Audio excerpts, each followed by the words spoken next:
Welcome to Investing in Integrity. I'm Ross Overline, CEO and co-founder of Scholars of Finance, a rapidly growing organization on a mission to inspire character and integrity in the finance leaders of tomorrow. If you're an investor, finance professional, or student aspiring to make an impact with capital, this show is for you.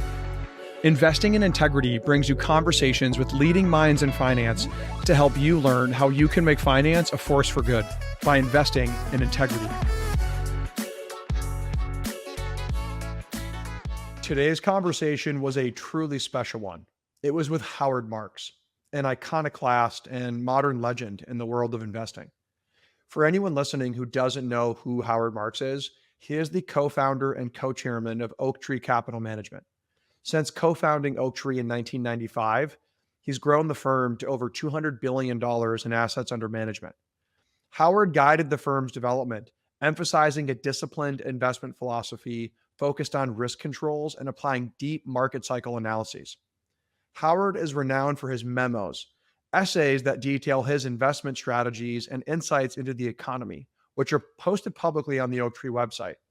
He's also published 3 books on investing, which are must-reads. Beyond Howard's investing acumen, he's deeply involved in philanthropy and he gives back a lot. He's held a number of philanthropic leadership positions, including serving on the investment committee of the Metropolitan Museum of Art and as an emeritus trustee of the University of Pennsylvania, where from 2000 to 2010, he chaired the investment board. He's also been kind enough to speak to our students at Scholars of Finance and join us today for the podcast. I've listened to many of Howard's interviews, recorded or live, whether hearing him speak at the Milken Institute's Global Conference and at PEI Nexus, where we first met. I've also read many of Howard's memos, and this felt like a really unique conversation. We started with his life story and his early journey into Wall Street, the birth of high yield bonds, and his founding of Oaktree. We then delved deeply into his business principles with a focus on having integrity and taking the high road, as he stressed. We also talk about second level thinking and about managing our emotions in investing and the importance of bringing our emotions to bear in our relationships with our families and our friends. And we ended talking about the importance of education, generosity, and giving back. We're really honored he's giving back with us. During this conversation, Howard inspired me to think much more deeply about so much in business and life. And I'm not just saying that because I admire Howard and I look up to him. I'm saying it because this conversation really struck me, and I'm confident you will find it as insightful as I did. So without further delay, I am so proud to bring you Howard Marks.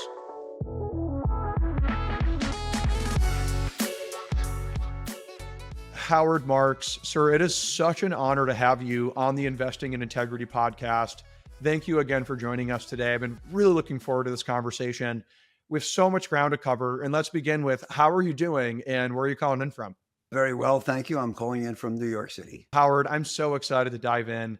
In preparation for this episode, I appreciated going back and forth on some of the questions. Really grateful to your team for making it possible. Grateful for our mutual friend, Britt Harris, for suggesting some additional questions to ask today. I want to begin by just asking you to share your life story, your journey from the start to where you are today. It's a long story at this point, but I'll try to make it succinct. I was born and raised in Queens, New York, middle-class family, went to the public schools at a time when you could get a good education in a public school. In fact, to the point where, I took a course in business law in high school. And one of my buddies said after that, they're giving a course in accounting and we should take that. So I took that. I really enjoyed accounting with the logic, the symmetry of the bookkeeping, and decided to go into the business world. Before that, I really hadn't given much thought to career, or I had danced around with being an architect or being a history professor. But, that really got me involved in business. And my guidance counselor said I wouldn't get into Wharton. I was an indifferent student, a typical immature boy. But the accounting professor was also the tennis coach. And he made me the manager of the tennis team. And then he wrote a very persuasive letter for me. And I did get into Wharton. I went to Wharton. I intended to study accounting, but then I switched to finance, which I found more interesting. In those days, it wasn't unusual to go straight from college to grad school, so I did. I went to the University of Chicago. There I did get a degree in accounting, and I came out with an MBA in 1969. and returned to Citibank, where I had had a summer job in the investment research department. And it's 56 years later. Howard, I've got to say, you asked how much time we have at the beginning. And clearly, in the last 56 years, you've learned how to be concise, sharing a lot of history. I want to actually ask you to open up a little bit about your career journey when you began at Citi. I understand you were at Citi for almost 2 decades. Can you talk a bit about your time at Citi, your journey there, and then, of course, your time at TCW, and then maybe segue into Oaktree and building Oaktree? Well, I started off as a research analyst in the investment research department for equity stocks. I studied the office equipment industry, but not computers, and what were called the conglomerates, multi-industry companies. My first big break came in 73. We had the OPEC oil embargo, and the price of oil shot up and changed all the business calculations. And the bank, which had turned to what was called Nifty 50 investing, that is growth companies, looked around and they didn't have an oil analyst. So they asked me to put together a group to study energy, which I did and run. So I immediately got promoted after 3.5 years work to being head of this effort, and then broadened it out to other non-growth industries like chemicals, paper, forest products, and so forth, and steel, and did that in 73, 4. And then in 75, I was made the director of research. So I was all of 29 years old. And that was a big step. Now, number one, I hated that job.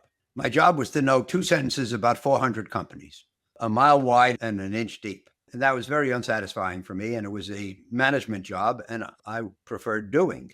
The other thing that's interesting is that the Nifty 50, the 50 best and fastest growing companies in the United States, if you bought those stocks the day I reported to work in September of 69, and you held them tenaciously, faithfully for 5 years, you lost 95% of your money because the PE ratios basically declined up to 90%. And some of the companies ran into trouble. They were priced like companies that couldn't have a problem, and they had problems. And of course, that kind of disillusionment is bad for stock prices. So the bank was entirely unsuccessful. They brought in a new chief investment officer. He wanted to bring in his own head of research. And he asked me to move to the bond department to start a convertible bond fund. And I went from having a lot of title and a lot of responsibility and a lot of budget and a lot of people to having none of the above. And I was happy because now I could spend my time just knowing a little more than everybody else about a few things, which for me is much more productive. So I love that. And then 3 months later, in August of 78, I got the call that changed my life from the head of the bond department. He said, there's some guy named Milken or something in California. He deals in high yield bonds. Do you think you can figure out what that means? And I was smart enough to say yes. So 78, I started Citibank's high yield bond activity. That was the very beginning of the high yield bond world. And I think that our fund was the first high yield bond fund from a mainstream financial institution. And that put me in the direction that I have followed ever since. And it's now 47 years later, because that was revolutionary in 3 ways. Number one, it said that even low grade companies can issue bonds if they offer enough interest. Number 2, that introduced what we call risk return thinking. We don't say it's good or it's bad anymore. We say, well, it's risky, but look at all the return it offers. It's worth doing. So the world shifted from buying good things to buying things based on the ratio between their return and their risk. And then the third thing is that introduced the leverage concept. And leverage finance is now one of the most popular courses at every business school, and it's one of the most important things to know about. And the world has become quite leveraged, and we have leveraged buyouts and leveraged funds and leveraged companies. And so I was lucky to be put in the right place at the right time. And so much of fortune, that's what it's about. If you read Malcolm Gladwell's Outliers, that's what it's all about. He calls it demographic luck. Most people call it right time, right place. But, there's nothing takes the place of being first in line. So that was 78. I moved to California in 1980. That was one of my goals when I went there on my first business trip in 70, and I just fell in love with the place and asked the bank to move me in 80, and they agreed to do so, which was very nice of them. In 85, I was recruited away to a place called Trust Company of the West, which is now called TCW, because they wanted to get into the high yield bond business. So I brought my activity over there, and my one colleague, a guy named Sheldon Stone, who I hired in 83 and was still my partner today. And so we started the high yield bond and convertible bond business at TCW and built that up. And then my next stroke of luck was in 87 to be approached by Bruce Karsh, who wanted to join me and start a distressed debt fund. We know that some high yield bonds are going to go bankrupt, or the companies go bankrupt, the bonds will default. Can you make money out of that? And he had ideas on how to do that. So again, in 88, we organized the first, or one of the first, distressed debt funds from a mainstream financial institution. We've been great partners ever since. We've been partners now since 87. So that's 38 years, never had an argument. And we complement each other and respect and love each other very much. And it's been an enormous addition to my life. And I think distressed debt is probably the thing that Oaktree is best known for. So then in 85, Sheldon, my employee from Citi, Bruce, my head of distress, Larry Keel, who I had turned over the convert fund to, and Richard Masson, who was the head of research for distress, the five of us left to start Oaktree. We did so to have a firm that ran our way. Neither Citi nor TCW really had an ingrained investment philosophy. And we think it's very important when you run money to have a belief system.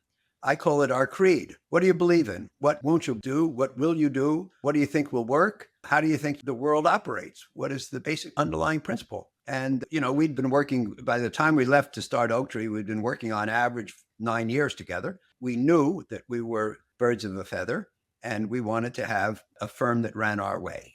And at TCW, they had 50 strategies, run every different way. And we were not into that.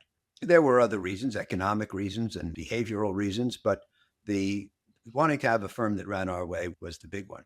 And so we started that in April the 10th of 95. We're coming up on our 30th anniversary. When we left TCW, we were managing $7 billion.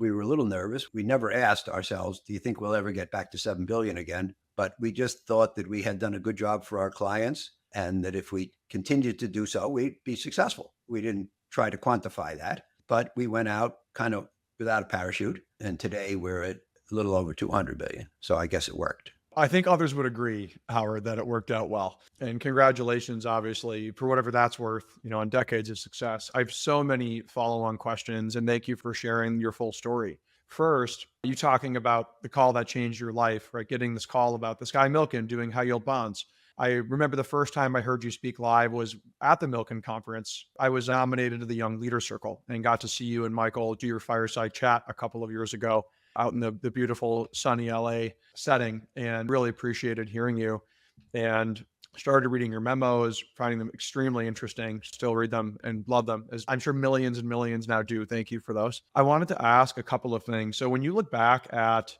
your career journey, what were some of the biggest challenges you faced? What were some of the hardest times that you faced? And kind of what values or principles or frameworks did you use, or what got you through those? How did you navigate through some of your lowest lows and your deepest challenges? Well, it may be revisionist history, but I don't remember a lot of low lows. I view my life has been pretty lucky and pretty smooth running. I think our hardest moment was when I had left Citibank to start TCW. I said, here's my performance, and they published it. In the 10 years I was there, the rules changed and you couldn't do that anymore. You couldn't publish your past performance if you didn't have auditable data. And when you leave an employer, you're supposed to walk out with clean hands. We didn't have the data. So there was a day shortly after we started at TCW when I said, geez, we don't have a record to show people. How are we going to ever get any business? And then we got our first client came over from TCW to Oaktree. And I said, well, what if you'll give me your statements, I'll audit them and make sure that your performance was reported correctly. Now we have the data.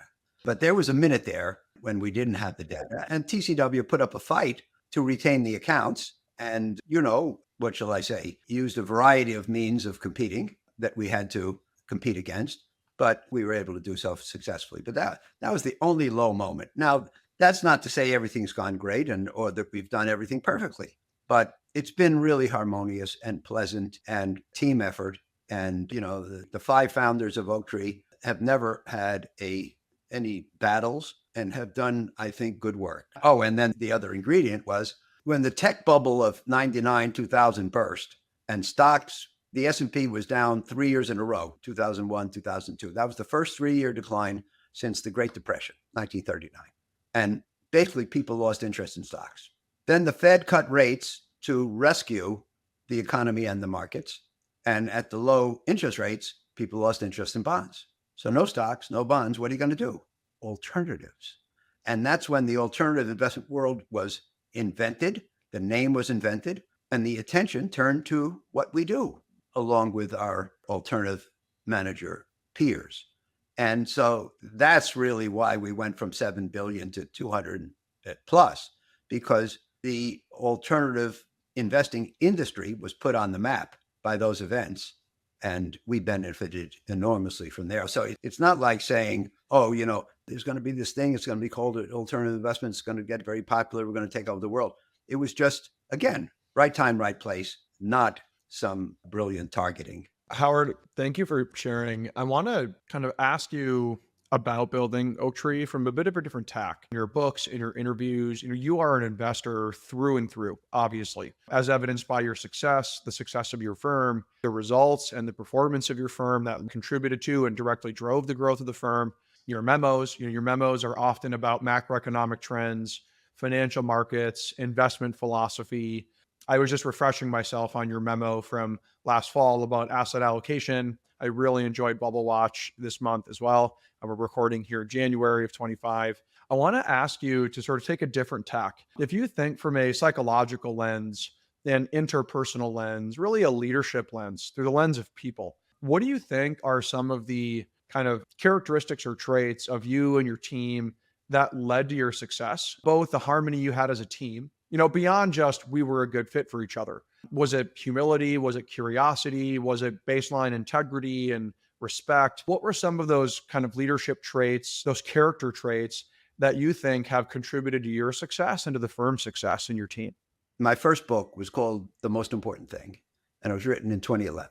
It has 21 chapters, and each chapter says the most important thing is, and then it's a different thing, because in investing, there are many, many things which are important. I stole that format from a memo I wrote in 02 or 03 with the same title, The Most Important Thing, and the same structure. But in there, I included something that's not in the book because it's not about investing, it's about partnerships. And I said in there that to have a successful partnership, you have to have shared values and complementary skills.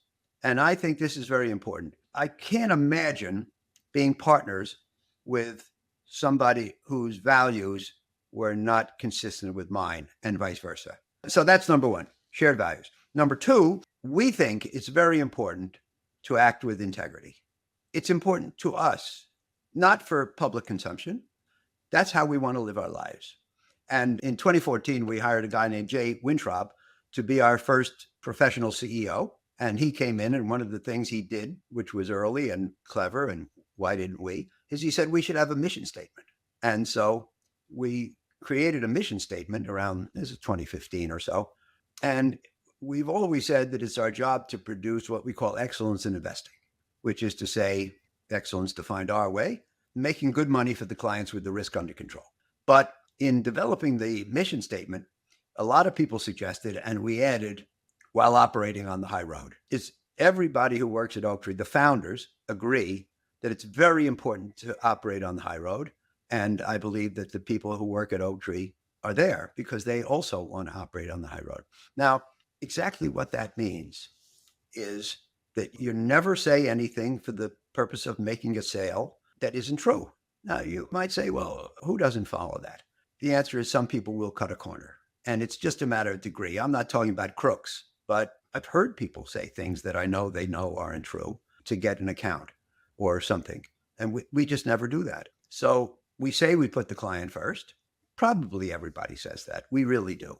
And for example, I can think of an occasion when we had certain guidelines governing an account and we violated one. And we figured out that we violated it and it cost the client some money. And rather than try to hide it, we admitted it. And rather than just admit it, we sent them a check proactively. They didn't have to ask for the check. That's the way we want to live our lives. Not everybody lives their lives that way. And this is a choice that one has to make when they go through life. And so we made the decision that just making the most money was not our goal, and that we had a very strong goal of operating on the high road. And to do so, we were willing to make less money. Now, what does that result in? Well, some of the times when we meet with clients, we say, this is not a good time. Don't invest with us. Does everybody do that? Probably not. When we've had a fund, you talked before about cycles. Much in our world is cyclical. And when we have a fund which is perfectly timed because of the movement of the cycle and very successful, you could probably, based on that success, raise more money for the next fund. But maybe the movement of the cycle has made it so that the next fund will probably be less successful. We followed our biggest and most successful funds with follow-on funds that were smaller. And we had an $11 billion distressed debt fund that was completed in 2008, perfectly placed to invest in the global financial crisis, invest roughly 7 of the 11 billion in one quarter alone, the fourth quarter of 2008. That's all you had to do. Very successful fund, perfectly timed. When it was time to follow the successor, it was not so perfectly timed, so we raised half as much. Then when it was time to raise the fund after that, we raised half as much again. So we cut the size of our funds by 75%, not because we couldn't raise more, but because the conditions that had produced the success were no longer prevalent. So that's just an example. So high road, shared values, money not everything, client first. Now, when you say client first, well, what does that mean? Well, we still charge fees.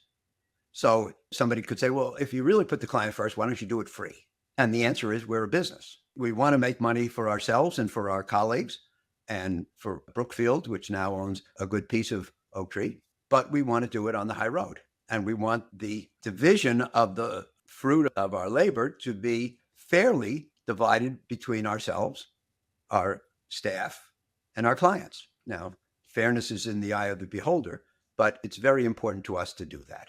Howard, I really appreciate you unpacking some of those core values. A high road of integrity, putting the client first. It's really interesting to hear. And Ross, if I may add, so as you've noted, I'm a writer. I like to write things down. When you write things down, they have to be tight. When you speak, you can be loose. But to write something down, it has to be tight. So since we had worked together for 9 years, we were able to write on the first day and publish our investment philosophy. And we have an overarching investment philosophy that governs everything we do, unlike other places where each strategy has a different philosophy. I believe you can only have one creed. And so we wrote down ours. The other thing we did on that first day is we published a set of what we call business principles, which have nothing to do with the investment process, but it's how we want to run our business. And I think that, you tell me, but let's say half the firms that start up in the investment management business publish an investment philosophy. I can't imagine that many publish a set of business principles. But again, to us, that was very important. And it talks about avoiding conflicts versus our clients, treating the staff with respect in a harmonious, non-hierarchical, non-political environment, sharing the fruits of the labor, candid communications, openness, etc. And it says in the conclusion that if we do these things, we'll probably be financially successful. And if we don't do these things, we won't deserve to be financially successful. And that's the way we deal with it. It's very important to us. And different people attach different importance to how they make their money. I'm so glad that you shared this additional context and background because that's so powerful, right? The notion that if we follow these business principles, being harmonious, being respectful, having integrity, adhering to our shared values, as you said, we will be financially successful. If we don't do these things, we don't deserve to be financially successful. If there's any one quote already that I hope every one of our listeners hears for years to come, it is that. That speaks volumes of the authenticity and the real intention behind setting those business principles. I'm also encouraged that Scholars of Finance, we have a set of business principles that we operate by. We have 4 core values and 12 leadership principles that we now teach our thousands of students, several of which sort of resonate with what you've shared. So that's also really encouraging for me to hear. And one thing I want to ask about is, this brings me back to, I mentioned Britt Harris a couple of times. When I spent a few hours with Britt recently, he spoke so highly of you, told me the story of, your early interactions, his early investments with your funds. And he talked a lot about was your notion of second level thinking. You talk about the most important things, and that's one of the things you bring up in the book. Can you share briefly with our listeners who aren't familiar with the idea, the concept, What is second level thinking, and how do you really apply second level thinking, not only in your investing, but also in your relationships and in your interactions as a leader? Well, Ross, when Columbia Business School Press approached me about publishing a book, I had this idea of the most important thing. And we talked about it for a while. And they said, okay, can you give us a sample chapter? So I sat down at my word processor and I wrote out the first chapter, which says the most important thing is second level thinking. Now, I don't know if I'd ever thought about it before. I hadn't thought about it in a disciplined way. I'd certainly never written about it, but for some reason, I was able to sit down and write this chapter. And basically, what it says is that investment management is a purely mental activity. There's no physical aspect. You don't have to lay bricks. You don't have to own machines. You don't have to be able to make jump shots, etc. It's entirely mental and it's competitive. Everybody on average does average. It's really easy to be average. It's really hard to be above average, but in the payoff should be for being above average. Since it's so easy to be average, there shouldn't be much of a payoff in being average, right? Payoff should be for being above average. The goal is superior risk-adjusted returns, what we call excellence in investing. How do you get it? And the answer has to be you have to be superior in some way. You have to have what I call a knowledge advantage. It doesn't help to be stronger or younger or faster or work harder. You have to have an edge, a mental edge, since it's a purely mental activity. You have to know something the other people don't know. But in this day and age, everybody has the same data.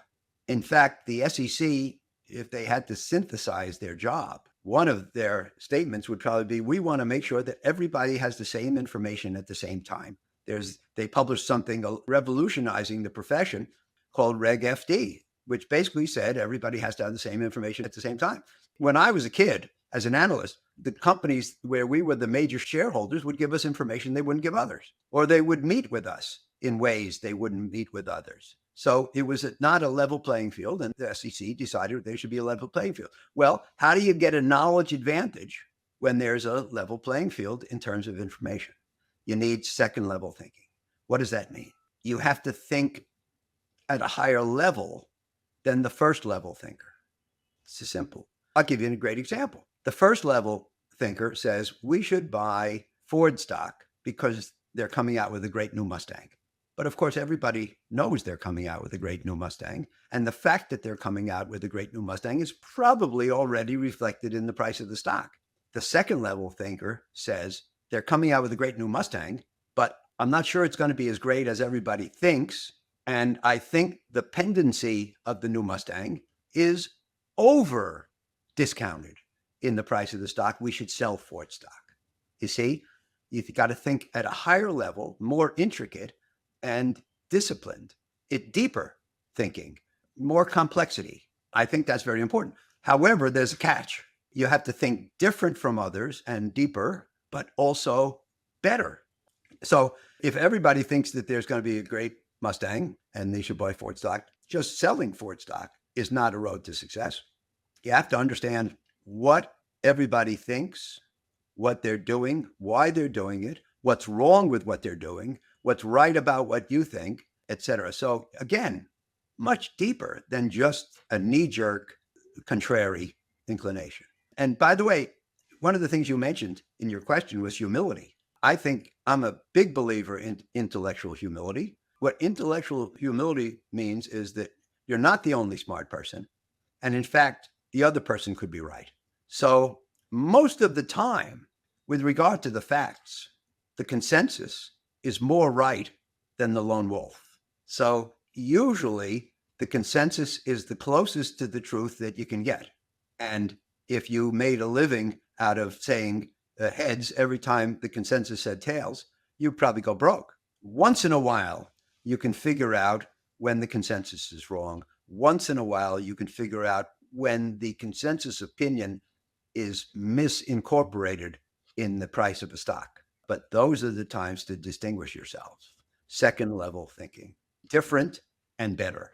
Howard, I'm going to be honest. I've been trying to apply second level thinking in preparing for our podcast interview. I've been trying to ask you better questions than the usual interviewer will. You're doing fine. Thank you. I'll take a passing grade means a lot. It does. I want to ask 1,000 follow-on questions strike me as you're sharing. And because we're limited on time, I'm going to try to really focus here on a few. One thing that really struck me in what you shared so far in this conversation is you've talked a lot about how you thought about building Oaktree and a lot of the kind of components that have contributed to your success. I'm a co-founder, but CEO of an organization. Granted, it's a nonprofit. There's obviously structural differences. I'm still only 5 years in, still really early in my career and learning a lot at this point still. What are 2 or 3 most important lessons that you learned as a founder building a company? Because so many of our younger listeners, even our mid-career listeners, even the senior executives who listen to this podcast have started a firm, want to start a firm, are building a firm as we speak. What are those 2 or 3 kind of key lessons you learned about building a firm from the ground up that you'd want to share with other entrepreneurs like myself? Well, number one, Ross, one of our leading guiding principles was A, players at every position. We don't take the approach that there are some positions which are so important that we can have B's and C's. And we hire A's, and they, even in the less important positions, and they distinguish themselves and they grow into the more important positions. So A players at every position becomes a source of talent. Another thing that's very important for everybody in every walk of life is to understand themselves and their biases and try to understand what the impact of their biases is and whether they have to get away from them and find a way to do so. Now, I will say in that regard that my bias is conservative. I grew up, I'm old enough to have parents not who were alive during the Depression, but who were adults during the Depression. In other words, your parents had to be born, let's say, before 1910 to have been adults during the Depression. If they were, as mine were, they were scarred for life. People who were adults during the Depression may well have produced very cautious offspring. Every day I heard, save for a rainy day. Don't put all your eggs in one basket, et cetera, et cetera. And so my bias is conservative. And I think that if I were less conservative, I might have accomplished more in the golden age that existed in our country.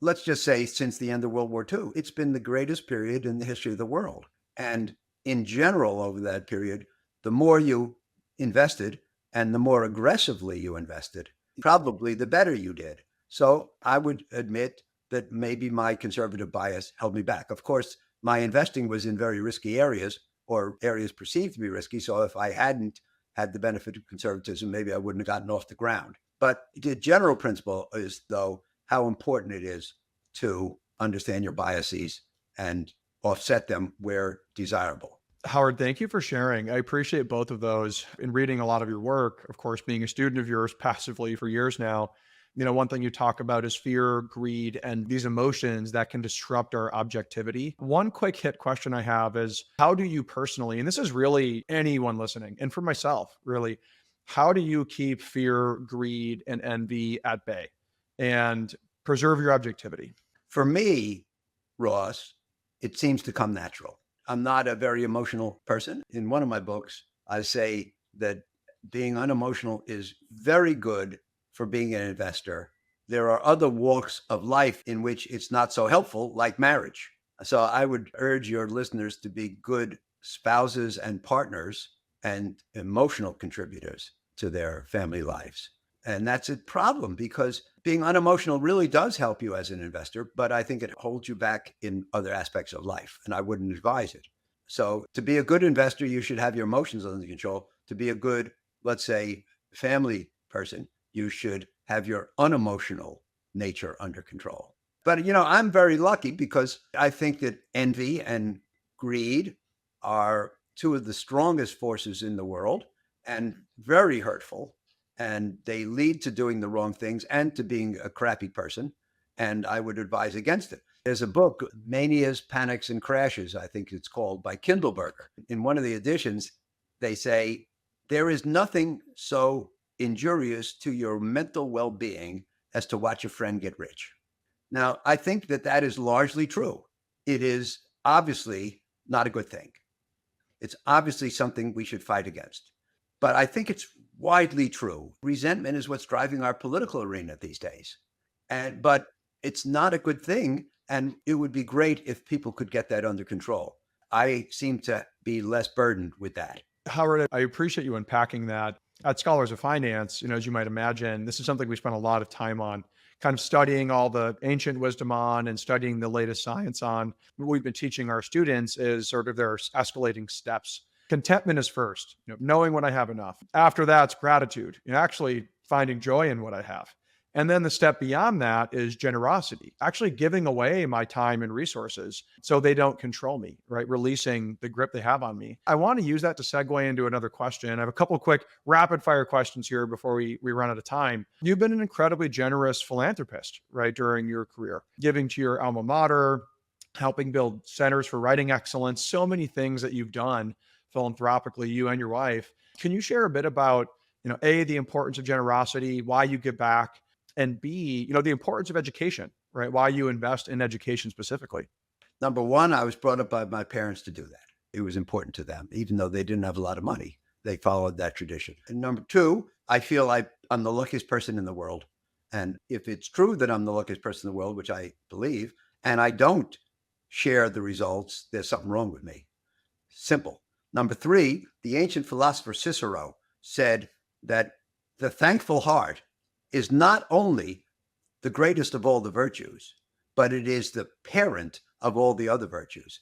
And if you're not thankful in your life, you can't be generous, you can't be kind, you can't be a good domestic partner or a good parent. And so I just think it's tremendously important. And the other thing is, money has some finiteness about it, but your caring and your generosity has no finiteness. And the more you give, it's like love. The more you give, the more you have. And so I spend a lot of time, for example, visiting schools and teaching classes. And I love it. And it doesn't take away from what I have left. It adds to what I have left. Howard, thank you so much for sharing this. So poignant. And I'm struck that you actually mentioned Cicero because I literally just finished a modern translation of Amicitia, Cicero's famous essay on friendship, where he talks about generosity in the context of friendship. I'm having a bit of a nerd moment where I'm like, oh my gosh, I just read my first bit of Cicero, and it's incredible to hear. I want to ask you a couple rapid fires really quickly. So you talk about how helping, speaking, serving, it brings you energy and joy. I'd imagine just given your success and your legacy that you've already built so far, you must have 1,000 requests to speak, right? To invest your time in people, to go and share. You've spoken to a chapter of Scholars of Finance.